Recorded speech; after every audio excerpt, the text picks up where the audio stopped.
Welcome to our next talk in the small talks around big data. I am especially happy that Dr. Mardekian has consented to come in and talk to us about the impact of claims data as it relates to looking at health outcomes. If you're in the health industry, this is an incredibly important item that is of interest to you as organizations, health organizations, look to see that the therapies and the treatments that they are paying for and utilizing are actually producing the kind of outcomes that are expected. Dr. Mardekian is going to be talking about that topic this evening, and he is a senior director in the outcomes area at Pfizer and is responsible for doing a lot of the statistical work associated with evaluating outcomes data.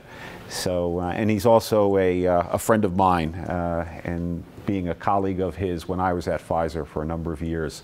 So with that, I'm going to turn it over to Jack. Okay, thanks, and thank you.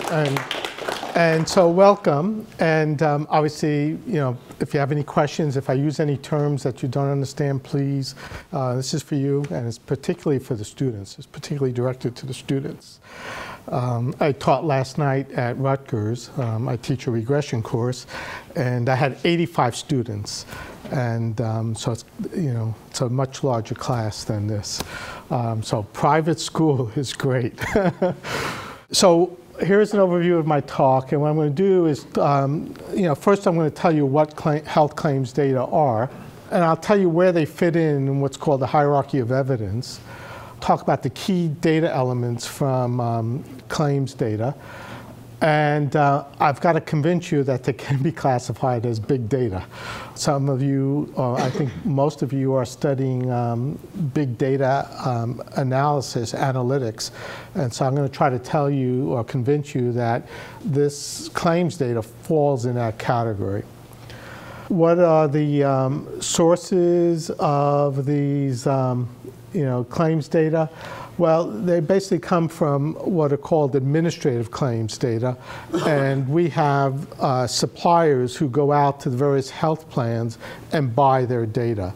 And then we also have electronic health records, and what happens there is that suppliers or of electronic health record information, they go out to practices and try to recruit the practices, and what they do to tell the practice is, we'll give you a system for electronic medical records, but we want your data.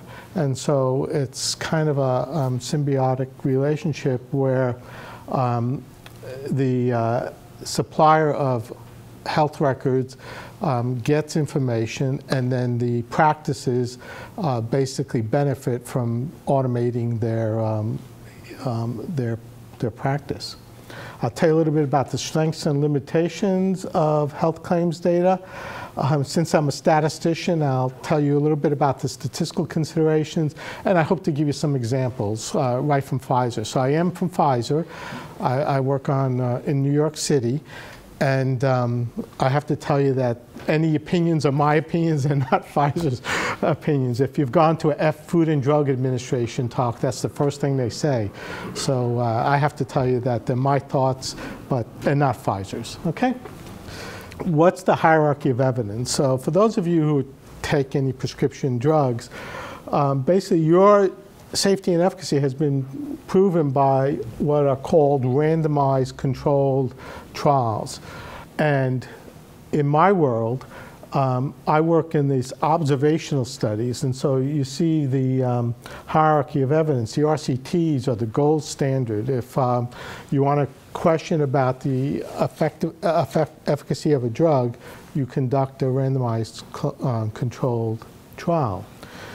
If you want to answer other questions, you know, questions about how long can I expect patients to be on this drug before they switch to another competitor drug, or what's the total cost of the burden of disease for people who take this drug. You do that through what are called observational studies. They tend to be non-randomized, and that's going to be an issue, and I'll explain that to you later on. But you'll notice that they don't fall as high on the hierarchy. Okay, and basically, and this is probably well known, in clinical trials, if you've seen or if you've participated in a clinical trial, there are stringent inclusion-exclusion criteria. They weed out patients who are likely to cause issues with respect to safety because the drug is being studied and being investigated. So they want patients that, they don't want the elderly in there. Obviously, they don't want kids if they're testing the drug.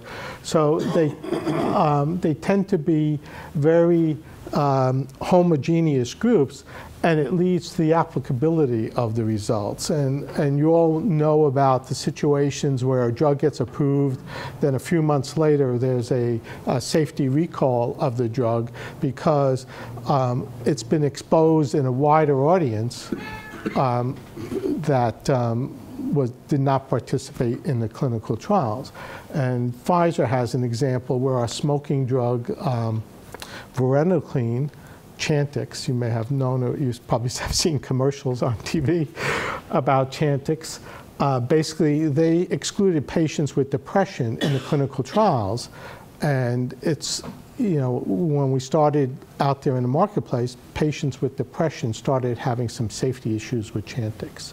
So applicability goes down, and this is a hard arrow to see as you go down the hierarchy of evidence. And the lowest bias increases, so bias gets reduced as you go to the upper part of the hierarchy of evidence, and that's because of the randomization aspect. And I'll show you a nice example later on.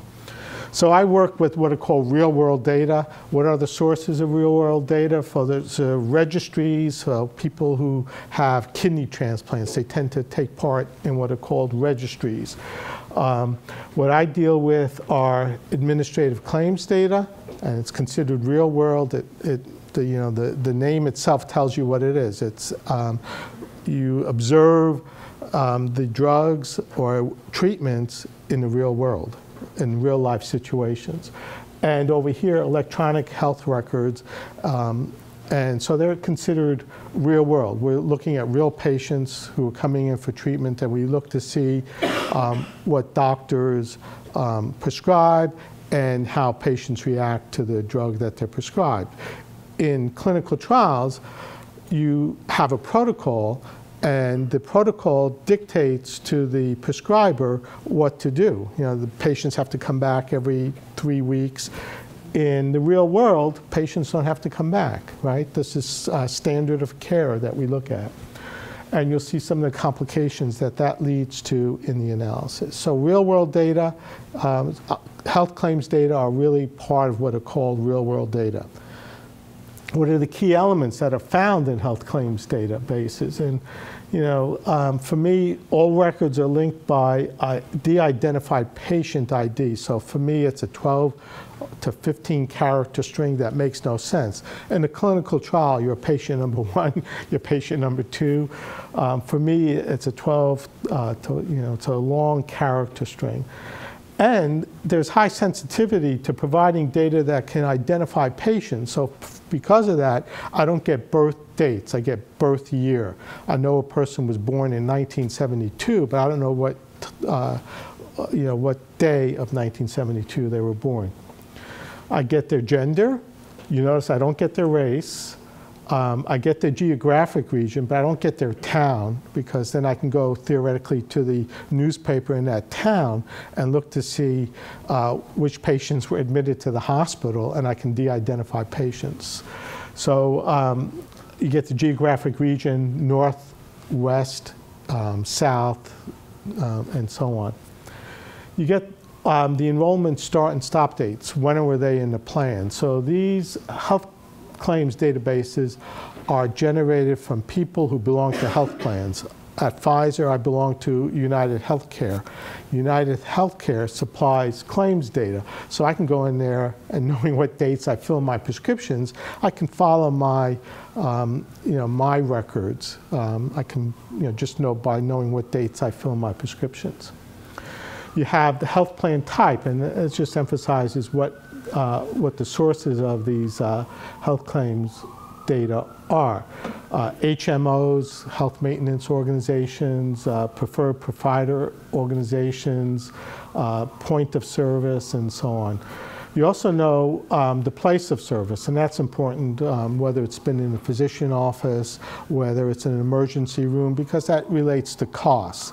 And what we have post-approval is a hard time convincing payers that they should be prescribing our drug. If you go to a doctor today and you're diagnosed with migraine, that doctor is going to have a protocol of what to prescribe for you, okay? You've heard about this, that the treatment choices are being taken away from physicians. So basically, we need to provide evidence to the payers that our drugs work and also they're most cost effective. Okay. So place of service is important. Provider type, whether it's a psychiatrist, a rheumatologist, a general practitioner, I get that information in the claims data. I also get outpatient visits. So every time I go to the doctor, I generate a record in the claims database. These are generated for billing purposes. So I get diagnoses and they're coded according to a system called ICD-9, International Classification of Diseases version 9. If any procedures are run, they are coded as what are called CPT codes. I get the location of the service, and that's, again, a pretty broad I guess, definition. It doesn't tell me what town, it might tell me what state and maybe what part of a state that person made an office visit. I also get hospitalization. So every time you're in a hospital, and I also get day by day what happens in a hospital to that patient. So I get the admission date, I get the length of stay. So we do studies about infections. What's the increased length of stay due to an infection? What's the increased cost of an infection? Okay, so I get all that information. I get what tests and procedures are run. I get whether the person had some kind of cardiac surgery, whether the person gave birth, and all that information. And I also get prescription drugs. So I know what particular drugs patients are prescribed, and I get their prescription fill date. I don't get information as to whether they take the drug, but I do know that they filled a prescription. I get what's called the NDC number, which ties into the specific medication. I get the quantity dispensed, so I kind of know their dose. And that's another advantage of these claims databases, because I get to see a lot of off-label use. Obviously, when I can't promote off-label use, but doctors who make these decisions can prescribe off-label. And we get that information. So we get a robust amount of information about our drugs and competitor drugs from these claims databases. I get to know how many days supply and the costs associated. And again, just to keep in mind, the assignment of treatment is shaped by clinical judgment and patient preference, not random. And for those of you who've gone to the doctor and argued with the doctor about the choice of medication, you kind of know what I'm talking about, right? I take Lipitor, and my doctor's not going to prescribe a generic statin to me, right? I make sure he prescribes Lipitor to me. Okay. So those are administrative claims databases, and where the attention is being drawn now is to what are called electronic health records. And electronic health records have a structured component, and much of the information is the same that I find in claims data. notice I do get race. I do get, and in previous claims, you notice I don't get weight. Weight's important. Weight's an important risk factor in many diseases, but I don't even know a person's weight. From EHR, I can get the BMI, the body mass index. I get lab data, so I know when I go to my doctor and his electronic health records where they're sent, I know what my cholesterol level is, but so does a bunch of people. They know from a de-identified sense, though. Okay, the medications, the diagnoses, the procedures, and you know, this is electronic health records, and this is what's called structured data. What I want to show you also is that there are unstructured data elements that are found in electronic health records. And for those of you who are studying data mining through text processing, this is a big field here, because what I show you is a little bit, a snippet of physician notes. And basically, you want to be able to extract that data, unstructured data, to turn it into and convert it into a structured format for analysis and so on, okay, and for use. So here's the chief complaint is abdominal pain. I get some idea of the patient history. I get some formulary status, and look what happened. You know, it says here that the patient was taking Nucenta, 50 milligrams, ran out 2 days ago, and the insurance will not pay for refill and wants a different pain med. So that's kind of rich information about why the patient was switching drugs, right? And that's information, especially if you're marketing these drugs. And I know the formulary status. The insurance will not pay for the drug. So I kind of know the status at that of the payer for this patient. Here's another bit of unstructured data from electronic health records. And again, you see the chief complaint, shortness of breath. Pfizer has a smoking drug, so obviously there's a little bit of a patient write-up about smoking history. And we also co-market Spiriva, which is for COPD, with our colleagues in Boehringer Ingelheim. And so all this is relevant to Pfizer. You know, again, the task would be to perform text processing and convert their unstructured data to a structured format to provide information on many patients for further analysis, okay? All right. So I told you I wanted to convince you that it's big data. So, and I don't know what, maybe somebody will tell me whether it's big data or not, but this is one supplier that we use of electronic claims data. And since 1995, they've had more than 165 unique patients, 165 million unique patients. Some of them are what are called commercial. They belong to commercial plans, Medicare supplemental, multi-state Medicaid. Some of these individuals, I get lab data on some of the individuals. I get health and productivity assessments. I get reports on, especially when you work at Ford or you work at some of the big manufacturing plants, I get to know when people are absent or present. And if I want to do a study and understand what are the economic impacts of having a migraine, I look to see absenteeism due to migraines. And I can get that information from these claim databases. I also know, as I told you, there's a hospital drug database that tells me what's going on with that patient every single day. There's some link to EMR databases, but when you look at these numbers, and this is just one supplier, it's a large database. And basically we have 3 databases at Pfizer, and so they're all distinct patients, and so I think that qualifies for big data.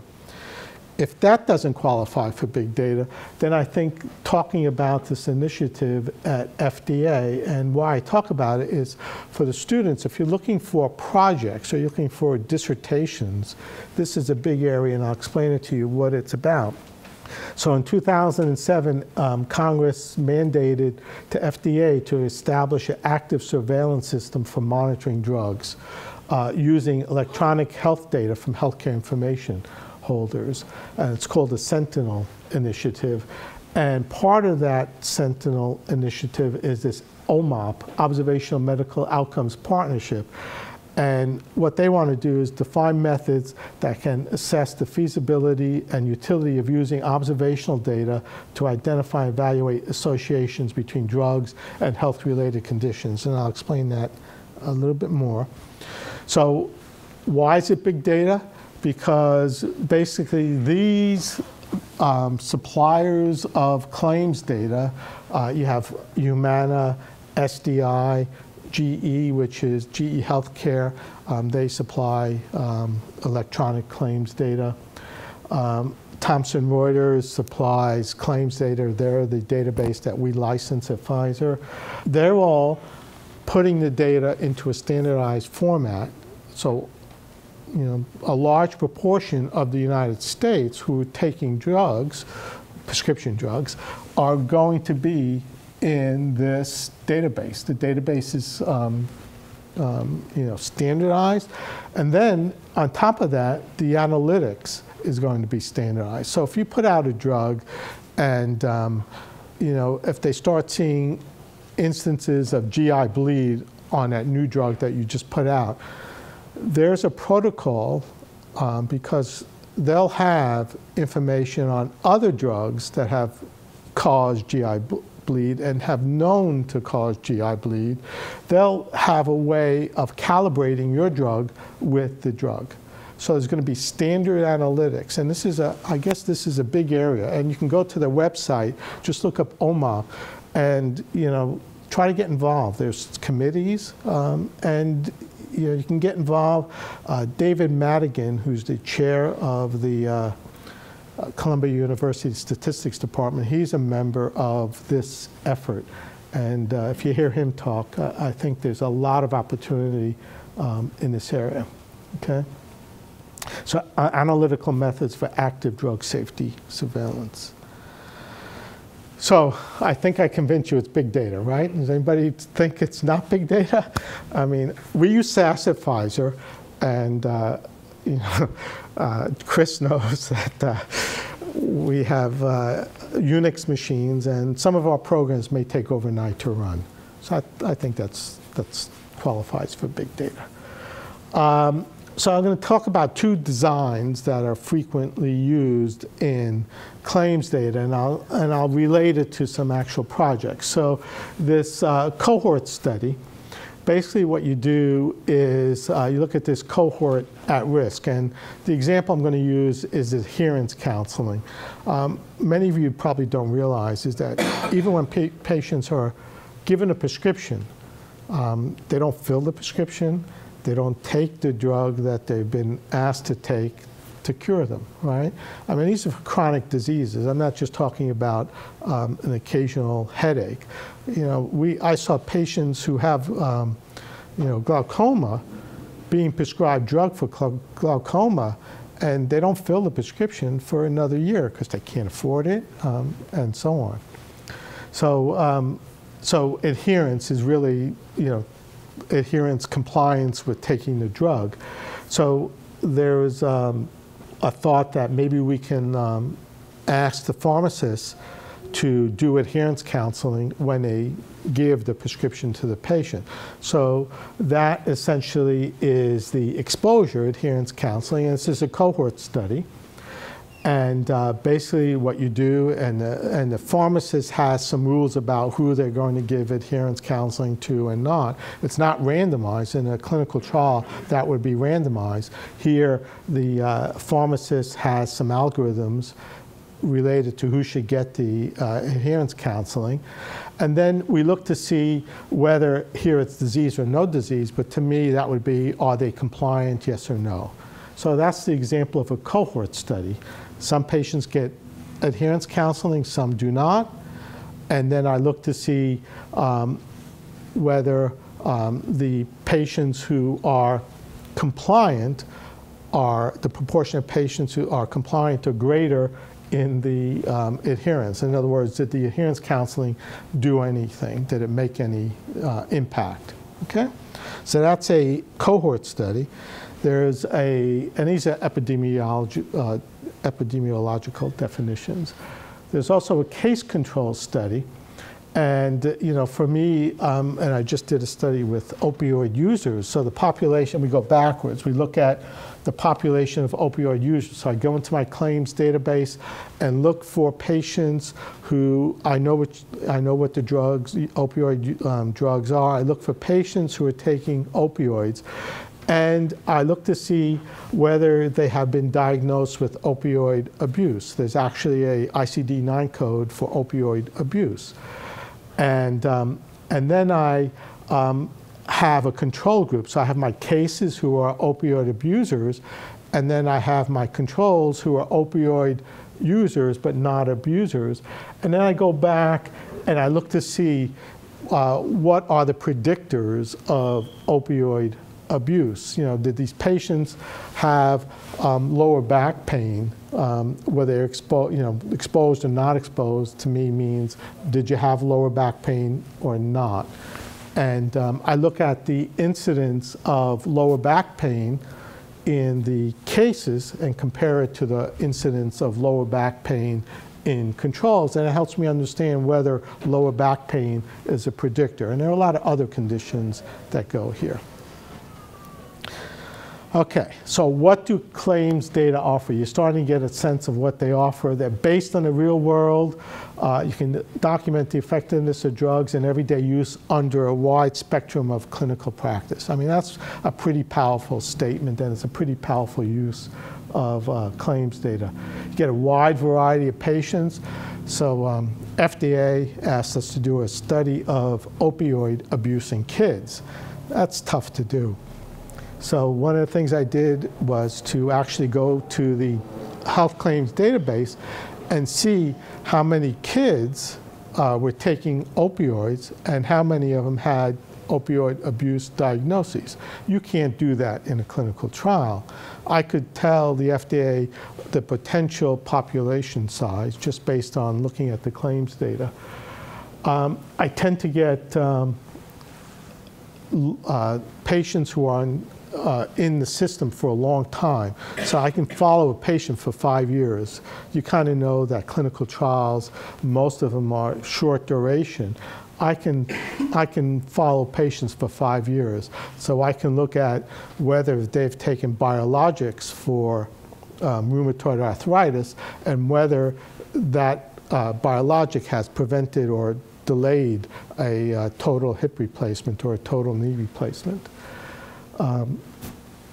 Large numbers of patients, so I deal with, I could deal with 100,000 patients with a particular disease.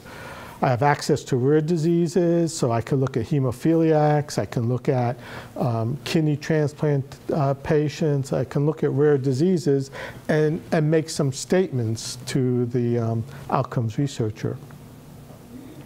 They reveal atypical therapy responses. So atypical therapy response, I think you know about the Viagra story.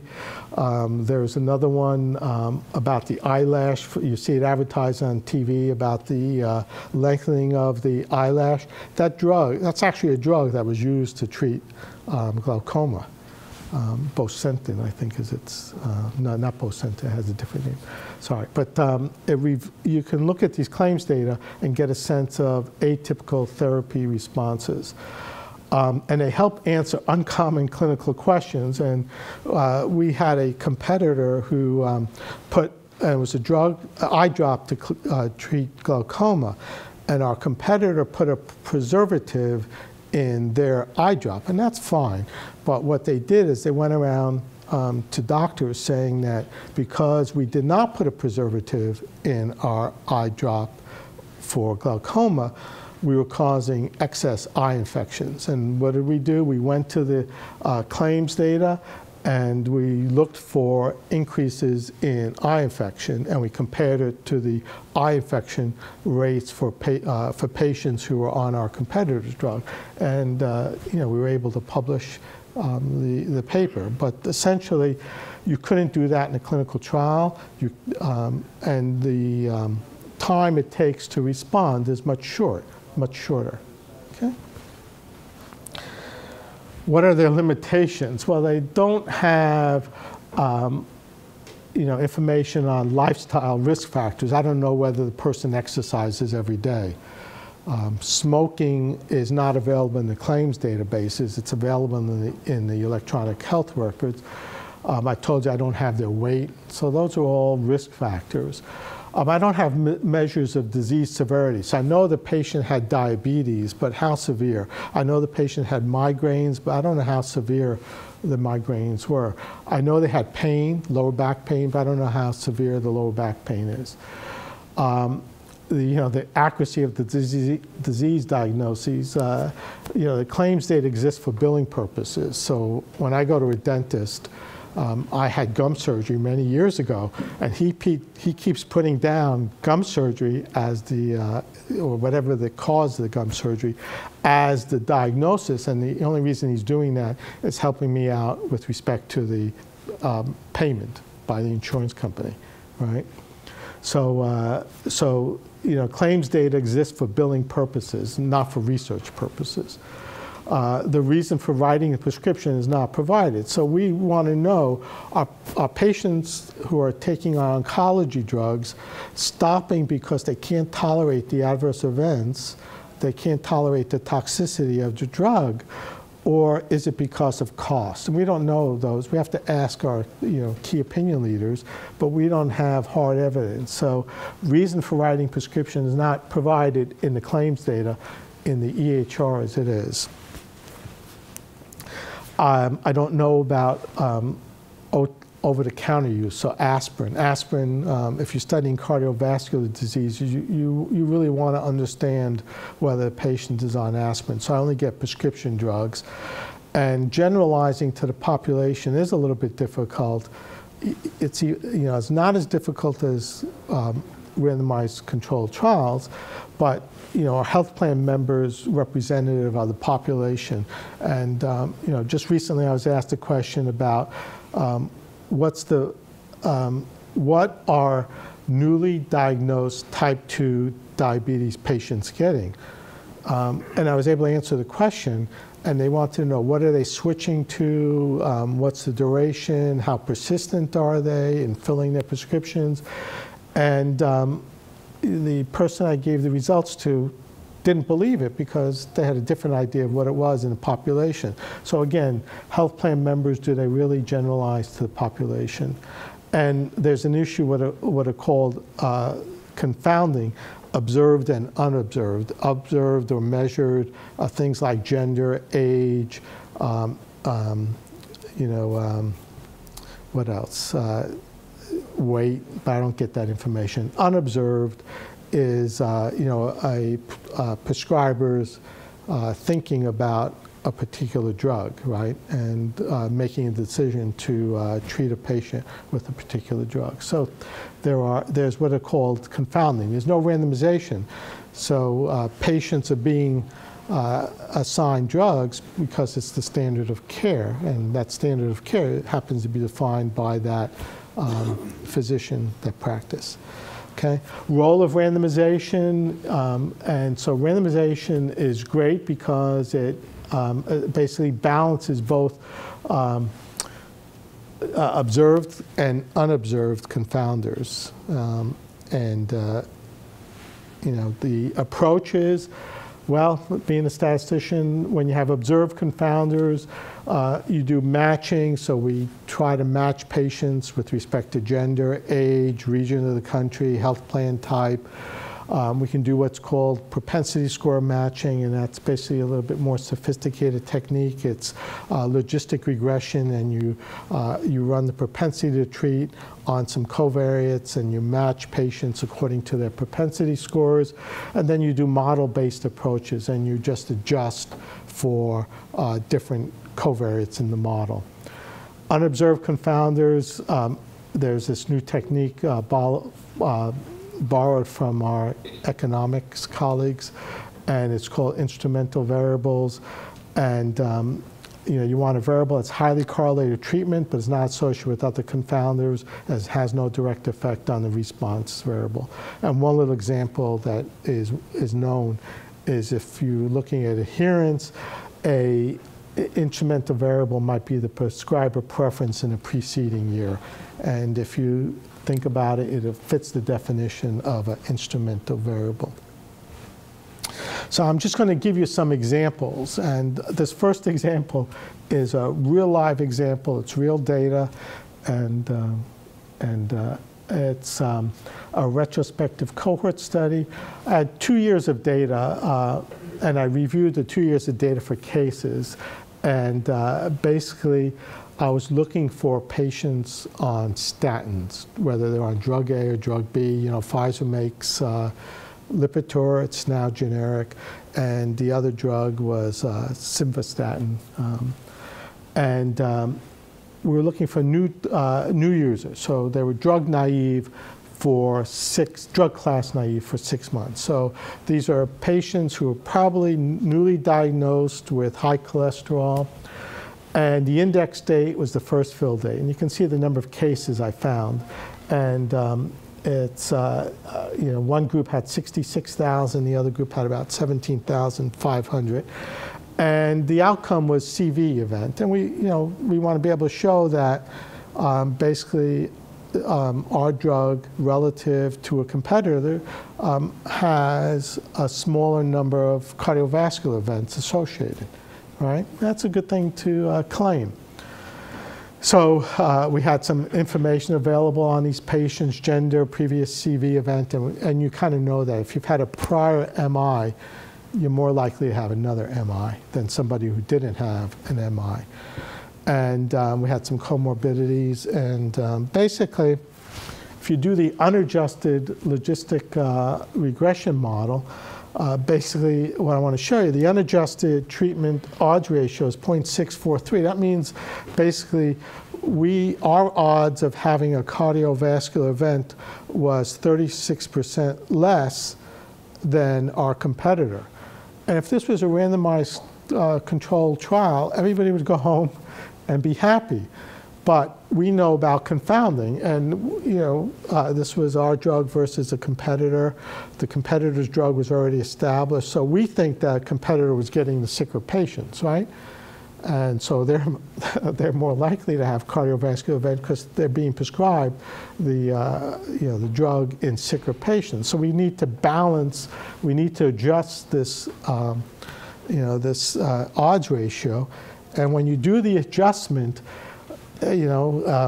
what happens is basically it goes from being significantly different, and when you do the adjustment, it now no longer is it down in the 0.643 area. It's now only a 11% reduction in cardiovascular, and it's no longer significant.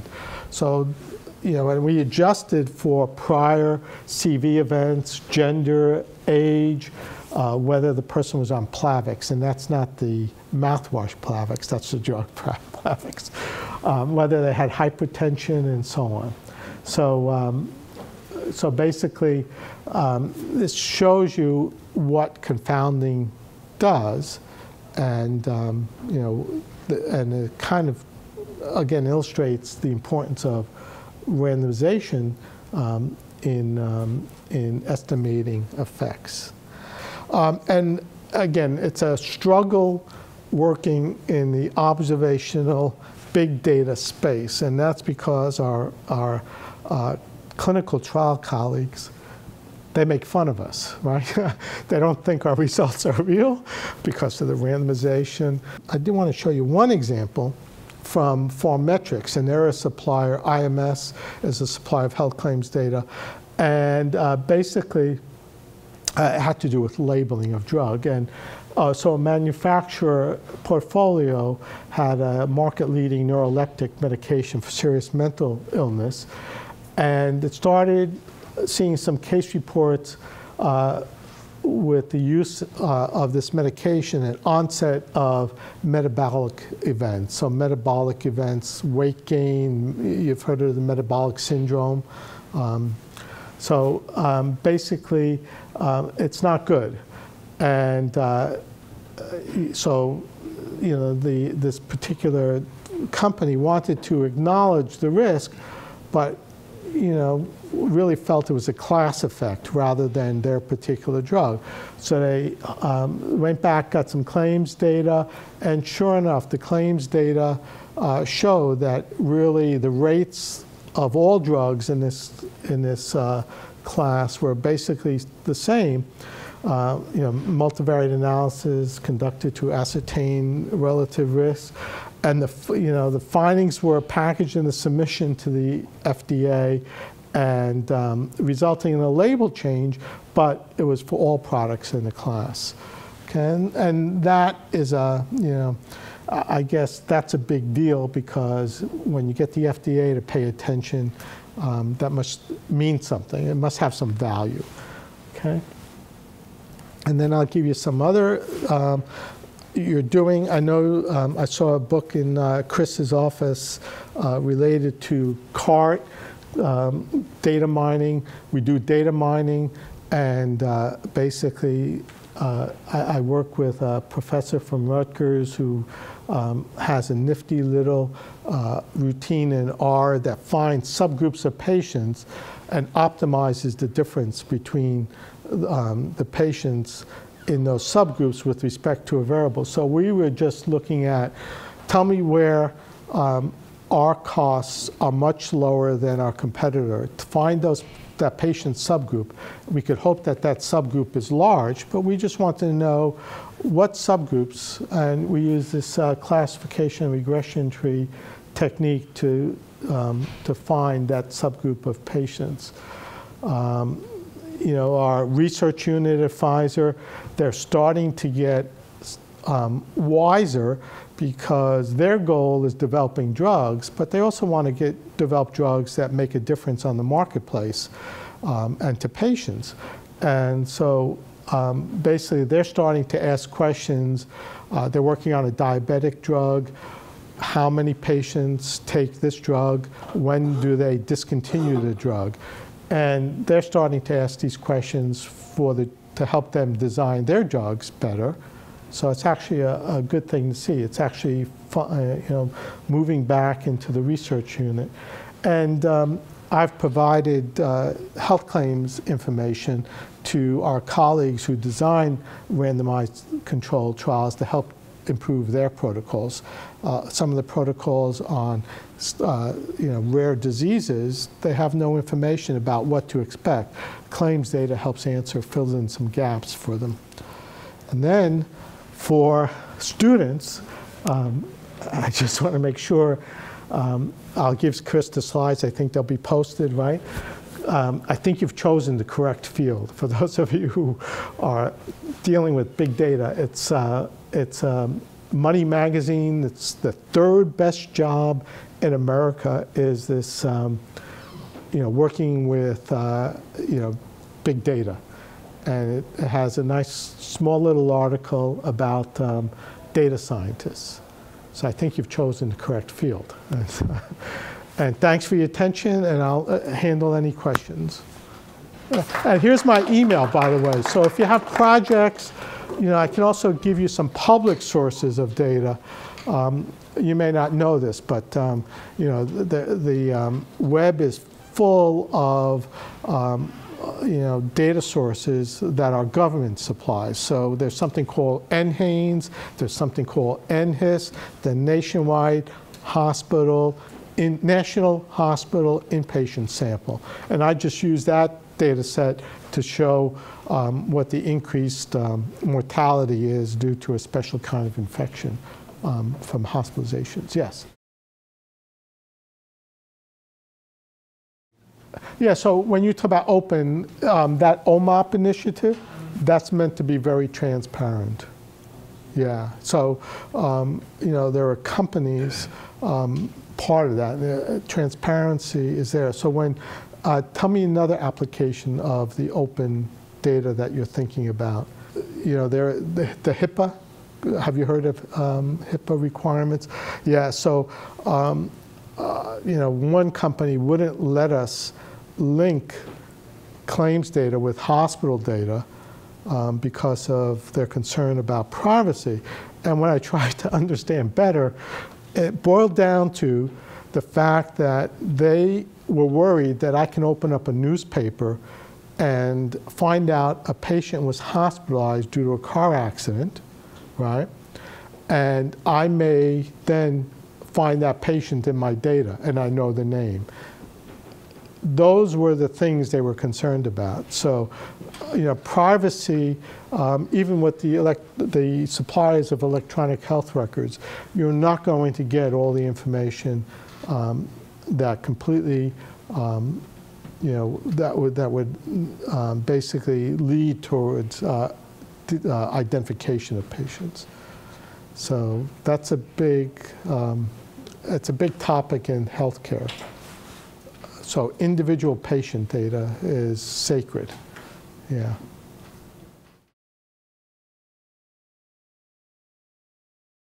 So Chris will tell you that you know, we're a leading biopharmaceutical company, but we, you know, money's tight everywhere. So we don't have the best hardware and software. It's a little bit surprising, but there is some software, Teradata, that's associated with SAS.